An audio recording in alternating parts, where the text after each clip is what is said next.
I see it, Sarah.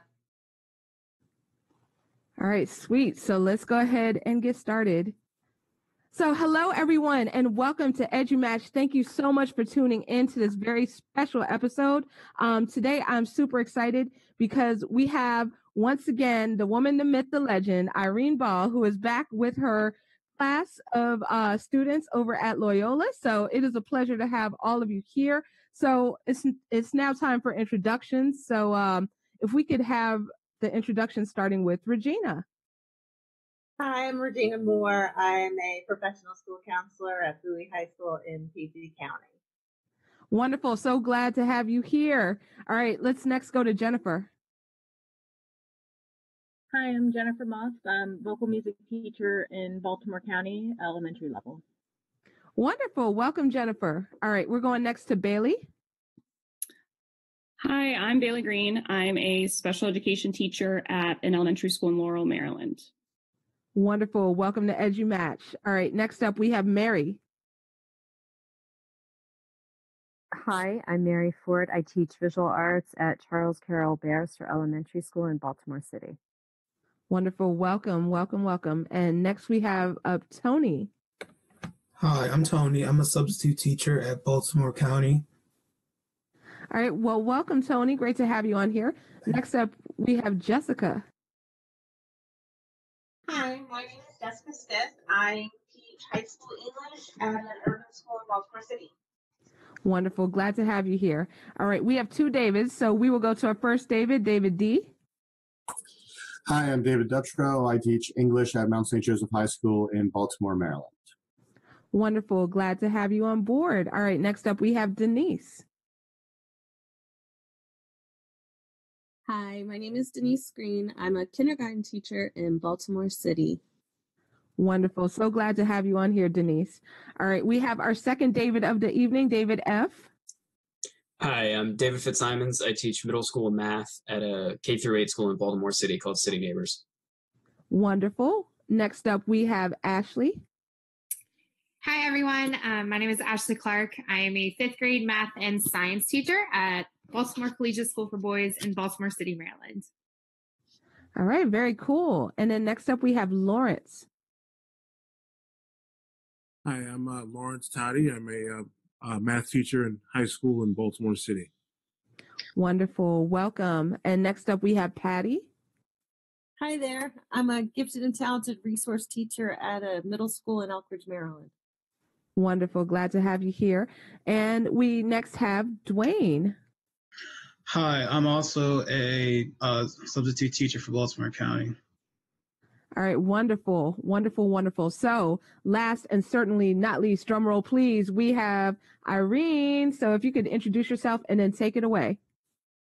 Hi, everybody. I'm Irene Bal. I am a lecturer in the Educational Technology Graduate Program at Loyola University, Maryland, and I'm so excited. These are my students from this semester, and we have been studying innovation and education. So tonight they're going to take it away and educate us, turn it around a little, and tell us what they've been learning. And so our first question of the evening is, what was the most interesting innovation or innovative thing you learned about, and where is it happening? Who would like to go first?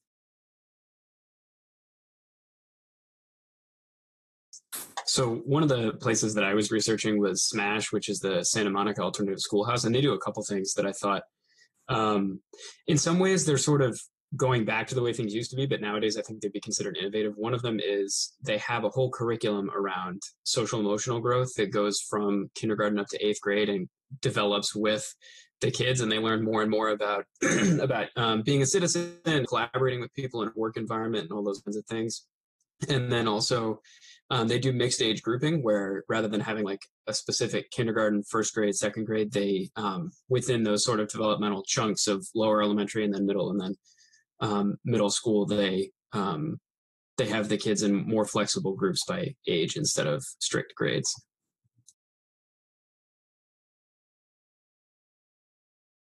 Very awesome. Who else? I can go.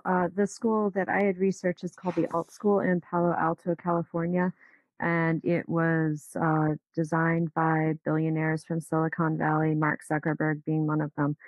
All their classes are filmed, every single minute of every day is filmed, and then to let the teachers give feedback to themselves at the end of the day. They stay after at the end of the day, and as well, the videos are reviewed by a huge company of people that look at and see what happens in education and what to change.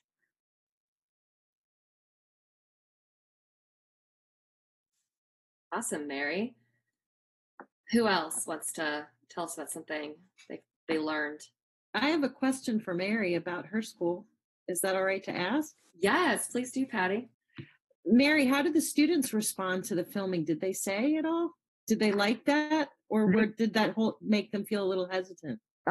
It didn't mention how the students felt, although they had opened one in New York that is closing, and basically what they were saying was they were using the kids as beta testers to develop curriculum to sell to districts. So that just happened while we were taking the class. So I'm kind of wondering, the future of the school in general, if it was kind of a scam in the first place, or if it's something that's going to last. Did that answer your question? Yeah, I just thought it was interesting. Thanks. I appreciate it. And that's a good point, Mary. A lot of the schools that we've been studying this semester are newer. And so it's that question of, will it last? Like, what is the lasting ramifications of this? Who else has something they learned that they'd like to share? Sorry. The two greens are trying to go at the same time. Look at that. So I can go ahead and go. I emailed back and forth and was talking to the school improvement plan chairperson at Mooresville High School in Mooresville, North Carolina.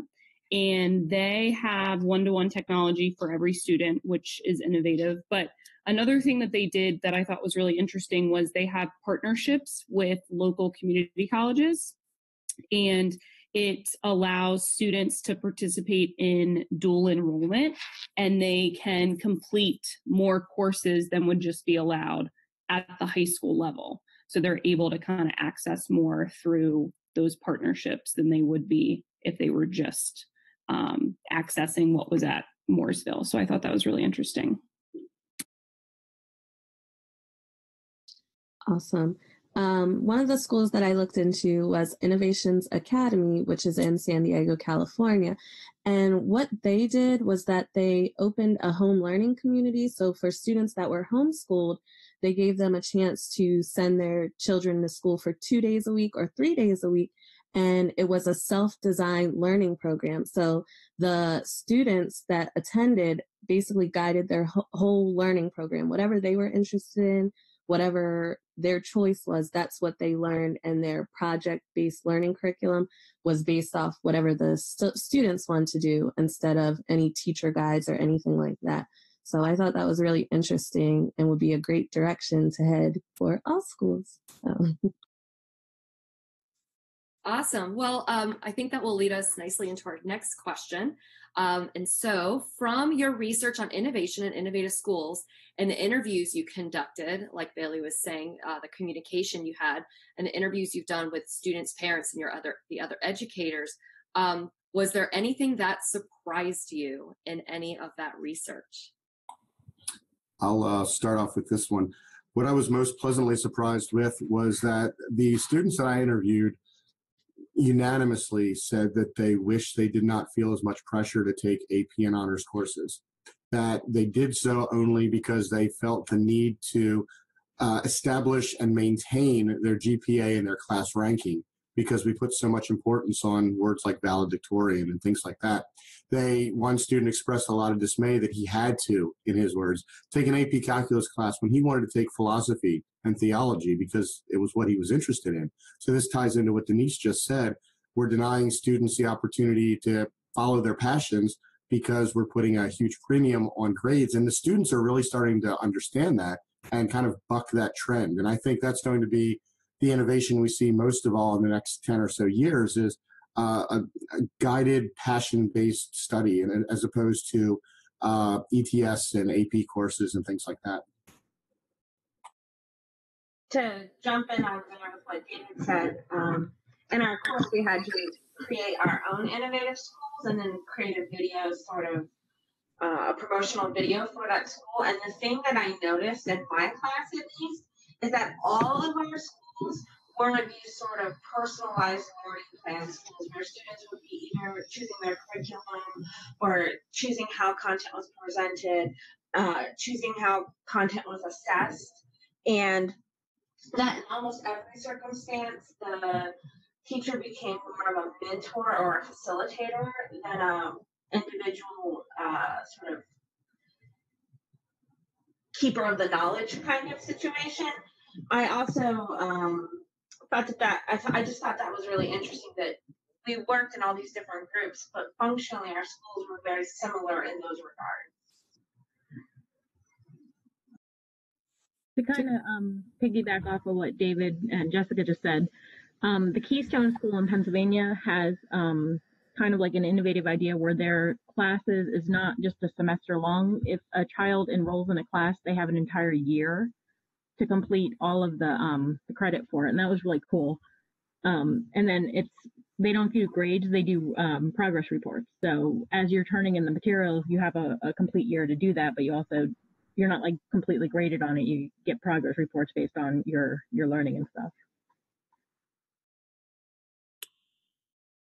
One of the concepts that popped up in my interviews was that there was a desire for like more life skills or sort of a wellness approach, something that involved more than just what's from a curriculum. Students expressing to teachers that they wanted to learn more about everyday things like taxes, like how to do taxes, how to balance a checkbook, how to do these things that seem, really menial tasks, but they felt like they needed that from a school. And that there were some teachers who really thought that they should bring back those type of courses or have courses like that again. And I really thought that we sort of want to, find a way to sort of put that into something else. There's already health and other things, but maybe we need to rethink what a health class is or sex ed class and sort of merge it into something more about wellness and other types of health. Going off of what Lawrence said, I interviewed 3 adults for my interviews. One of them was a retired educator. The other one was an employee of the Department of Human Services, and the other was a parent. And basically all 3 of them said that self-expression was really like something that they should implement in schools. So like ideas like, I remember for my first question, I was going to talk about the Genius Hour. And basically with that, the Genius Hour is a room where students can participate in multiple projects. And, the teachers just, overseeing them, and they can just do things that they want. Like they can, play on a musical instrument, or they can, do a skit or a play or something like that. And I just really think that, curriculum is really important in teaching, but also the being able to self-express yourself is also important, and that helps create a whole student.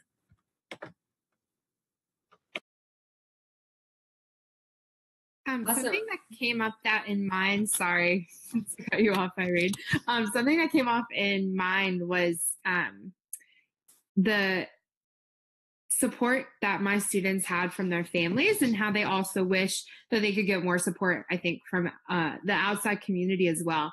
I think, kind of when I was in reflection of my interviews, something that came up to me was, why are we so shy, as a school system, to shy away so much from community involvement within the school? So I think, being able to have the community both in partnership with our students, and something, David F. and David D. both we did in our innovative school project was we talked about, having those community partnerships that students could go out and they can work in the community. They can have that network of people set up. So, when they're older, they can say, hey, I know so-and-so down the street. I can, contact them for an internship or to do service hours or anything that they need. So I think, as a school community, we need to not be able to be afraid to reach out to the school communities as well. Yes, and we have We have Kismet on Twitter right now talking.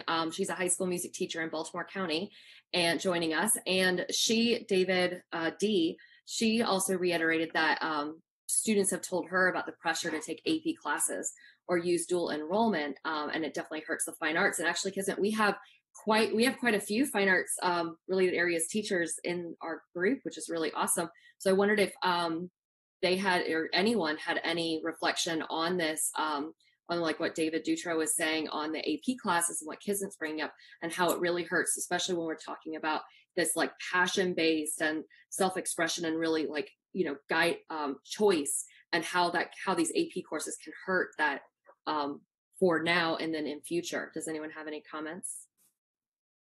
I know for myself, my daughter is about to go to high school in Baltimore County and has been in AP stuff. And when I went to the informational meeting for high school a few weeks back, they definitely have a set of things that the kids have to do that does, kind of put, okay, you have to choose between visual arts and music for your first year, because if you don't, then you can't take your 2 science classes you're required that's going to get you college credit in your, sophomore and junior years. So, but I haven't actually heard the kids say they've actually felt pressured or feel that they want, more choice. The only thing that they want more choice in is usually extracurricular, at least in my scenario. So that's what I see the kids that don't, maybe they take guitar on the side. Maybe, they take an art class at Micah on the side. So they're just doing it extra.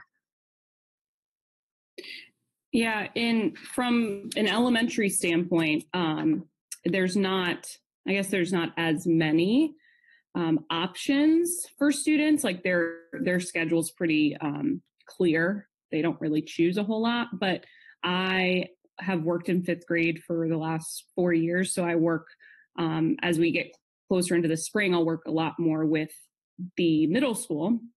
And as a special educator, the situation that they put us in is they kind of ask us, okay, which students need more help in math? So which students do you think need a math seminar or a reading seminar?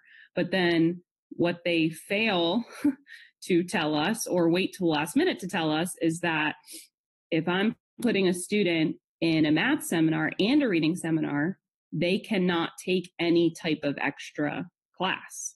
So I'm having to balance as a teacher between this student needs this extra help, but I'm also putting the student in a position where they're not able to creatively express themselves in any other way because their entire day is academics. But like, which weighs more? So it's kind of hard. I mean, I don't really know a solution, but it does trickle back down to the lower grades.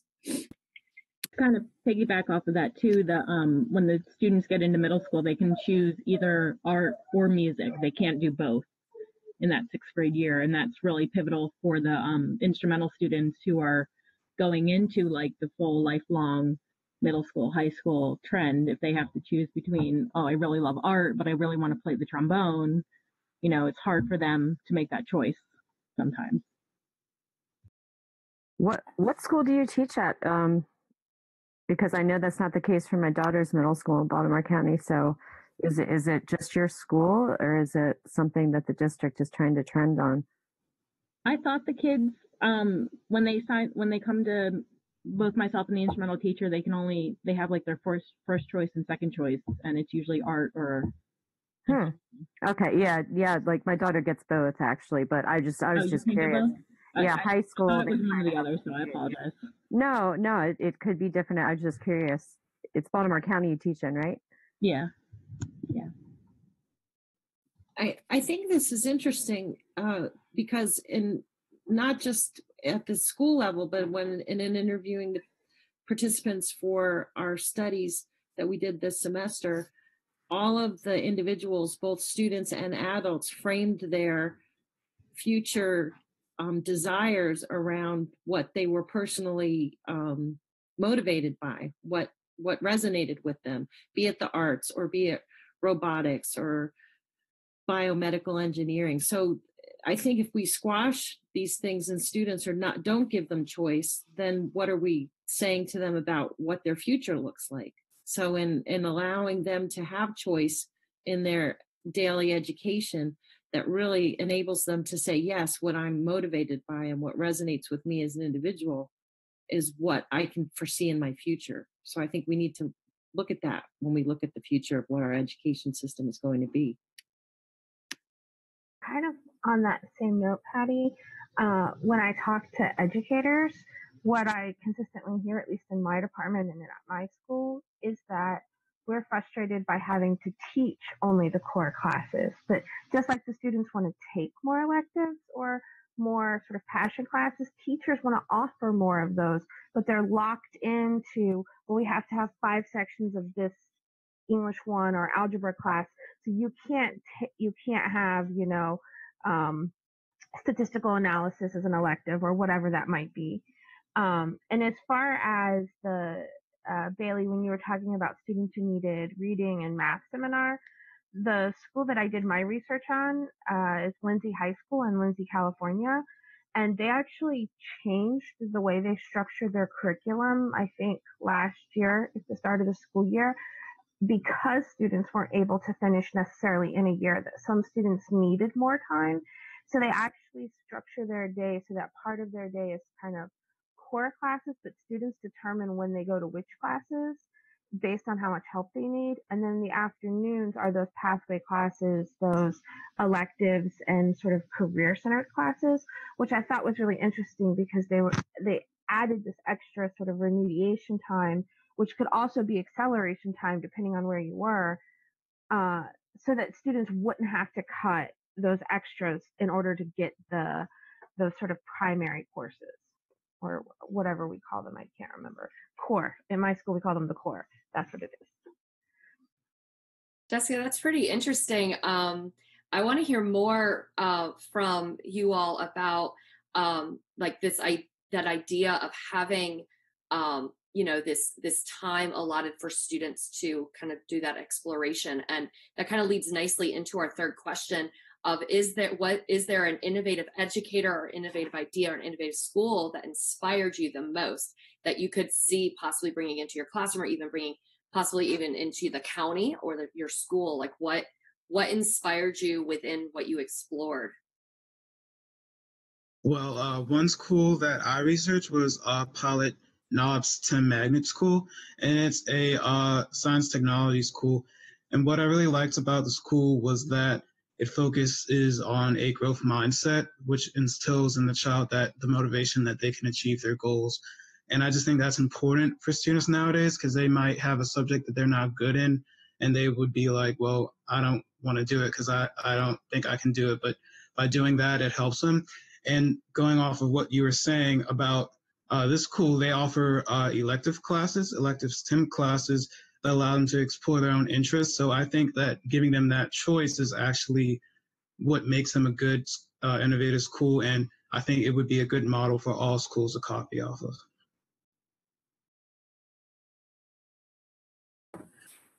Going off of that, the school that I researched was called the Steve Jobs School. And with this school, basically, they swapped up all their textbooks for iPads, and they participate in 30-minute workshops. And basically, the workshops that the students take is decided by an IDP that the student, the parent, and the child develops. I think the key thing with that is that the child also gets a hand in, what they get to pick, but it's all still forming under their IDP. And basically from the school, the most thing I got out of it was that students were actually excited to learn and actually excited to share their findings, because they had a choice and option in choosing what they wanted to do. And I feel like if a lot of schools gave the option, saying you can take this subject, as long as it lines up with your IDP, then I feel like more students would be excited for school. I wanted to go back to, thank you, Tony. I wanted to go back to Dwayne's comment on the growth mindset and see maybe if you could explain a little bit more, Dwayne, or if anyone else can help him and jump in.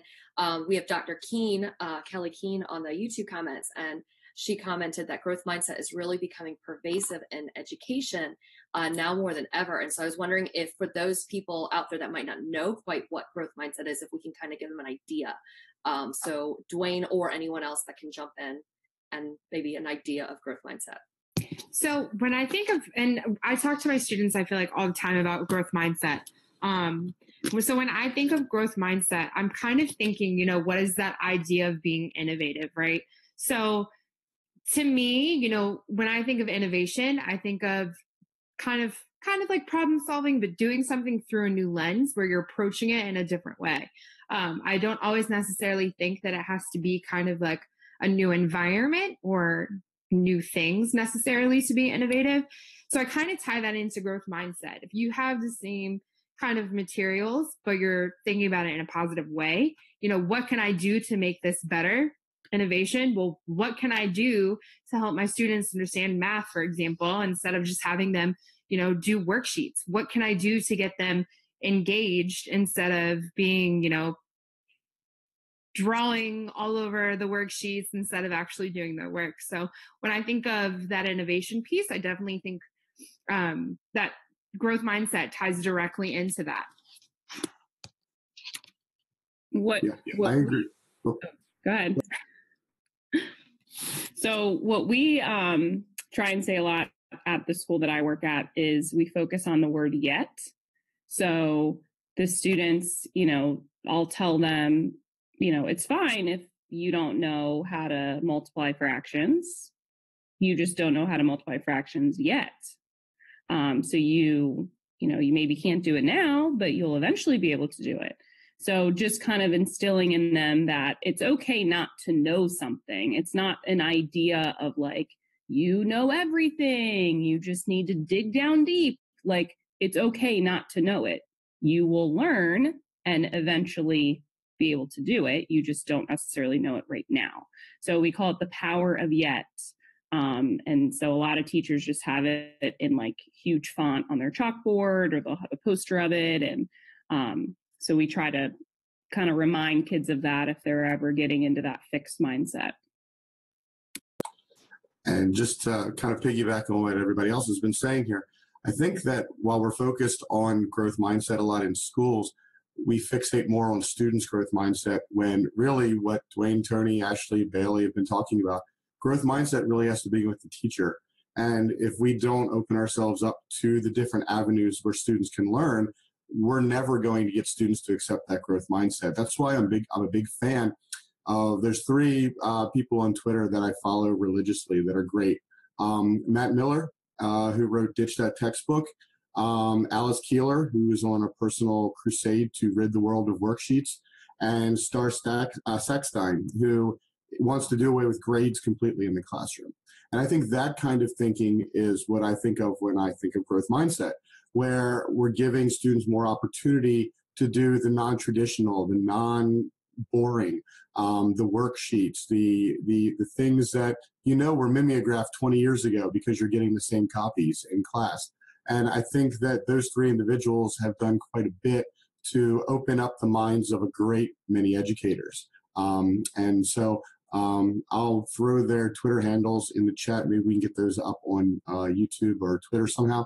But I think they're great follows.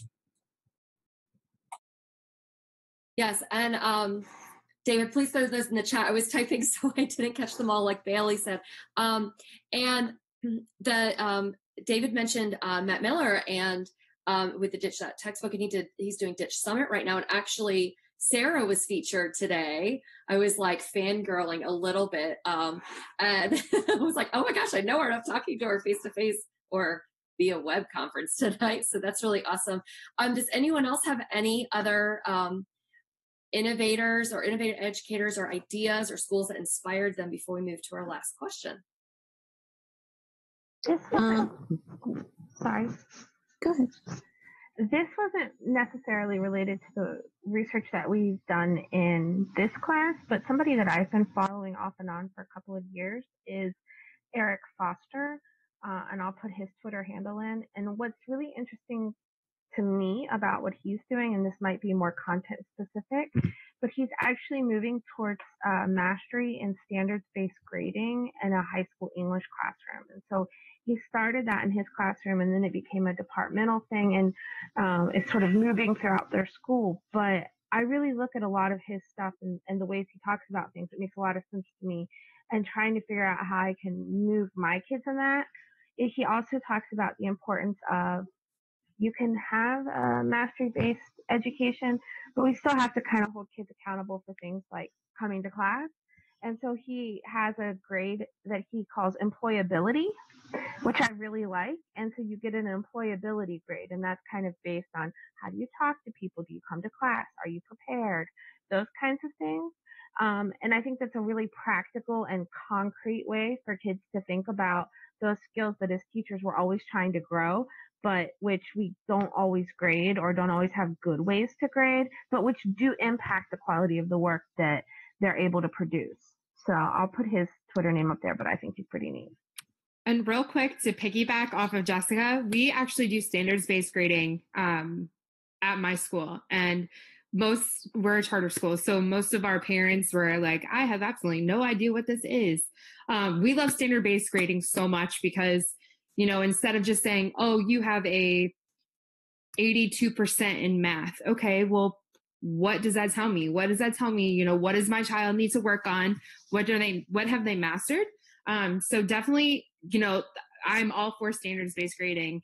I can go up to a parent and say, hey, your son needs to practice 5.nbt.a.2. And that way they know they can enter that standard in online. They can pull it up, jump right on Khan Academy, which I love. And they can practice that standard. But yes, please, all for standards-based grading. The one thing I was just going to add was a school that I came across just by accident based on a conversation with a parent at a playground. And it was called the Arts and Ideas School, which is actually located here in Baltimore. And what I thought was really awesome with their school is that they are a democracy school. So all the students are incorporated in every decision made in the school. So it gives them an idea of taking responsibility, and they get used to what the real life is like when, they learn about politics and everything. So the parent really explained to me how even when the principal made a mistake, everyone in the school had to come and vote on how we were going to, what kind of consequence this principal was going to get based on her actions. And one of the things as a primary, kindergarten teacher, they always stress to us how important it is for kindergartners to read once they leave kindergarten. So for me, I feel like that's really not appropriate at their age level, but as a teacher, we're expected to send them based on their level. So if they're in red or green or blue, that's how they're labeled, which really we have to get away from because that's discouraging them before they even make it on their academic journey. So that's what I loved about their school, was that there was no emphasis on what level you were reading. If you started reading in kindergarten or first grade or second grade, it was based on your interest. And when you were ready or developmentally ready, then, you did it. And it wasn't a concern about academics, but focusing on the whole, I don't want to say a concern about academics, but it focused on the whole child and giving them responsibility and letting them kind of guide the way. And when they were ready, then, they were ready. They took off and they still were successful. So I thought that was really a different step in the innovation of education as well. Awesome. So we have a few comments, and some of it's in our back channel that we have going on with the panelists. And so Sarah, I'm just going to bring it up. She heard a thing called solo taxonomy, and was wondering if any of you all had heard of it, or anyone out in Twitter or YouTube land, this thing called solo taxonomy, and if any of you guys have heard of that. Has anyone in our group heard of that or know anything about it? I see a lot of head shakes, so we might have to do more investigation on that, unless you want to know some of it, Sarah. Yeah, sure. I'll pop in. I learned a lot from Justin Schleider and Jorge Rodriguez in the EduMatch Voxer group. They talk about it all the time, as well as in the PE Voxer group. And then we started talking about it in EduMatch room too. But they were talking about a system, and I don't want to get it wrong, but it was kind of like what you were describing, Denise, where the students kind of move at their own pace. They were talking about like having kind of a visual representation, and the student could like move their thing when they're ready to go to the next step, but it's like self-paced, and I'm guessing it's probably easy to do it privately, like in a virtual way, but like they can move their indicator of where they think they are and when they're ready to go to the next step. So I thought that was pretty cool. Awesome. And kind of going off of like what Denise and Sarah were talking about, our last question for tonight for our panelists is, if you had no limitations, and so we're not going to talk about the limitations you might have, but if there were no limitations, what innovative ideas would you like to implement at your school or in your classroom, and how could you do it in your current setting? Well, one idea I would like to do is implement the elective classes that was mentioned for the pilot STEM Academy, and just that would just be giving them options and choices. And another thing that I wanted to talk about, it was for number one, the game-based learning that I learned from the Quest to Learn school. And basically game-based learning, it uses a game-based curriculum, and it helps students test out ideas, to express themselves, and importantly, it helps them learn from their mistakes in a safe way and in an environment, and it incorporates play. So I think that gives students more of an opportunity to actually want to take the risk in order to try to learn something, because nowadays you'll have students, they don't want to have a wrong answer because they'll feel bad about it. But if I were to try to implement these ideas, I would probably try to incorporate some mini games and activities into my lessons just to get them up, around and moving. That would cover the game base. And to give them more choice and options, I would try to set up a school tutor program after school. And it would basically be where students would be tutoring each other, helping them, and it would be elective, and they would get extra credit for that. So those would be some cool, innovative ideas I would definitely like to try. It's so funny, Dwayne, that you mentioned game-based learning. So I'm going to give a plug for Sarah. She has a future Tweet and Talk on Sunday, January 14th on gamification at, I think it's at 6:00. And so if any of you guys want to jump into that and be another panelist, I know she's always looking for more, but it was funny that you said that. And I was like, oh, she has one coming up. What else have you all learned? So one of the funny things that happened to me a couple of years ago, we had this hole in the schedule where kids needed another 45 minutes of classes, and I had time in my schedule. So I already had all these kids for their regular math class that was, based on Common Core, and they were going to be tested at the end of the year and all that kind of stuff. So we invented a class called Math Outside the Lines, and it was completely project-based math. We made board games, we did 3D printing and all kinds of other stuff. And kids who don't normally get into math were saying things like, I can't wait to come to math, and I actually like math now, and all those kinds of things. It would be great to be able to do more of that and feel less constrained and get to just be able to say, like, here are the things that are really cool about math. Let's focus on those and let's learn that way. So in my job as a school counselor, we're trying to streamline the paperwork. So in talking with my coworkers, we're trying to figure out ways to, bring our registration process into the 21st century. And we're still trying to figure out the best way to do that, whether it's with something with Google, like Google Forms, or something where it also would make students more accountable for what they're able to do. So that's just, it's a project in the making, I guess you could say, trying to figure out how to make it work. Sorry, no, go ahead. Sorry, Patty. I wanted to basically say that I've loved the idea of a paperless school. And I think a lot of us would love the idea of a paperless school also, just less paper, less clutter. But I think also it's probably greener in some cases. But I have to sort of sing the song of maker spaces. That's something I would want to do in math. I did it with robotics. It completely changed the way I looked at education. So much collaboration, hands-on movement, no worksheets, multidisciplinary students of different types were able to work together.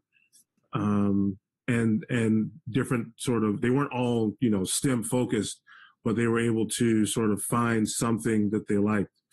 And it was just this sort of outside of the box. Even though it's grounded in STEM, it's also really project based. It's really about community involvement, about integrating yourself with other students, generating interest in something that they may or may not like, or they have one idea and they learn something else. You see the light bulb go off. So that's just me. What I just really want to be more makerspace, I guess, makerspace centric, or do more hands-on in a math class. All the time. I want to do everything hands-on if I could. I think if I'm designing, my ideal school, I would want to pull the kids from the classroom and bring them out into the real world and pair them up with professionals that they could have as mentors and guides, and then vice versa, because I think a lot of times we don't listen enough to the students, and the more we listen to them, the more exciting and the more the possibilities are that, they think of things, they think outside the box naturally. So in using things like makerspace and robotics and math outside the lines and outside the box and things like that, and taking what they're doing in those kind of arenas and bringing it outside of the classroom and really letting the kids see the application of what they're doing, I think that would be exciting. In my case, I would like to see more real, two things. One, more actual project-based learning, and also more cross-curricular work. I mean, I teach English, so everything I do is embedded in either history or psychology or science. And in Baltimore City, for example, in the 12th grade, students read The Immortal Life of Henrietta Lacks, which is an amazing text. And it would be really great if we could pair that with a genetics or DNA or, some sort of cell biology unit in science, instead of kids trying to remember something that they learned in 9th grade and apply it in 12th grade. I am not a qualified science educator, and while I can muddle through to a certain extent, I don't have answers to all the questions. It would be so nice if we could I don't actually think it would require changing what we do so very much as it would require changing how we structure what we do. And I think that that's probably, at least at the school I'm at, that's probably more likely to happen faster. It's talking about the SAMR model, like let's adjust and modify, and then we can get to that sort of reinvention stage. I do have to push back just a little bit, Lawrence. I don't want to live in a paperless school because I'm an English teacher and I want books. But that's just me. And Jessica, I like you brought up SAMR, and we have Ed on the YouTube. Some of you guys know Ed, and he mentioned that he sees a lot of SAMR in what David was talking about. This is an earlier comment, and the movement away from the traditional, using innovative practices to achieve the growth goals. And I think one thing he noticed too, because he's in the course as well, just couldn't make it tonight, was that the many of the innovative schools lack the rigid schedule structure that so many of us currently teach in, and K-12 can be very structured. Does anyone have any comments that go along with either that idea of SAMR and doing innovative practices to achieve the growth goals, or even going into this less rigid structure and how that could possibly look?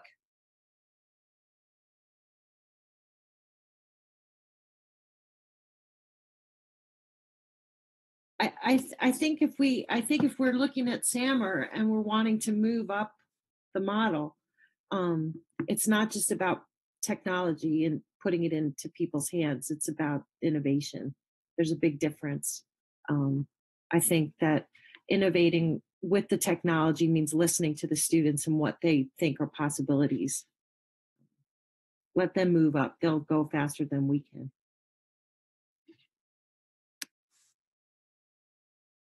Awesome. Anybody else? It was funny that you said that about the schedules part, because with that arts and ideas school, that was one of their selling points. We stress structure, not schedules.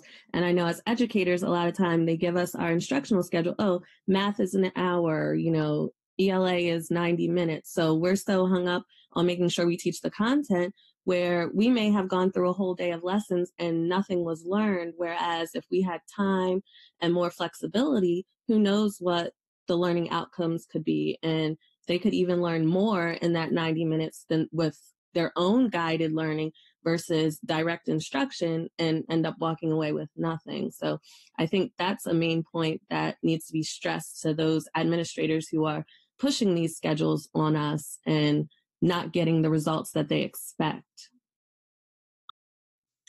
Awesome. Go ahead. Sorry, to kind of go along with that, the Avalon School in St. Paul, Minnesota, I was really fascinated by what they were doing at their school. And part of that is because they structure their day around advisory periods. So you start with an advisory period and you end with an advisory period.